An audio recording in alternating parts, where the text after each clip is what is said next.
Sending I had the darkness back for a short distance, but it couldn't do anything about the damp cold of demons. Dead man's swamp that warmed into their bones. Nor could it dispose. Yes. The long. Read the first part. Tendrils. His cousin Tammy poked the fire with a stick, sending showers of orange sparks into the night sky.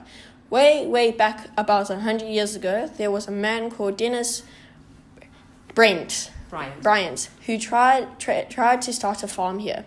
He built a shack about a kilometer north where we are now.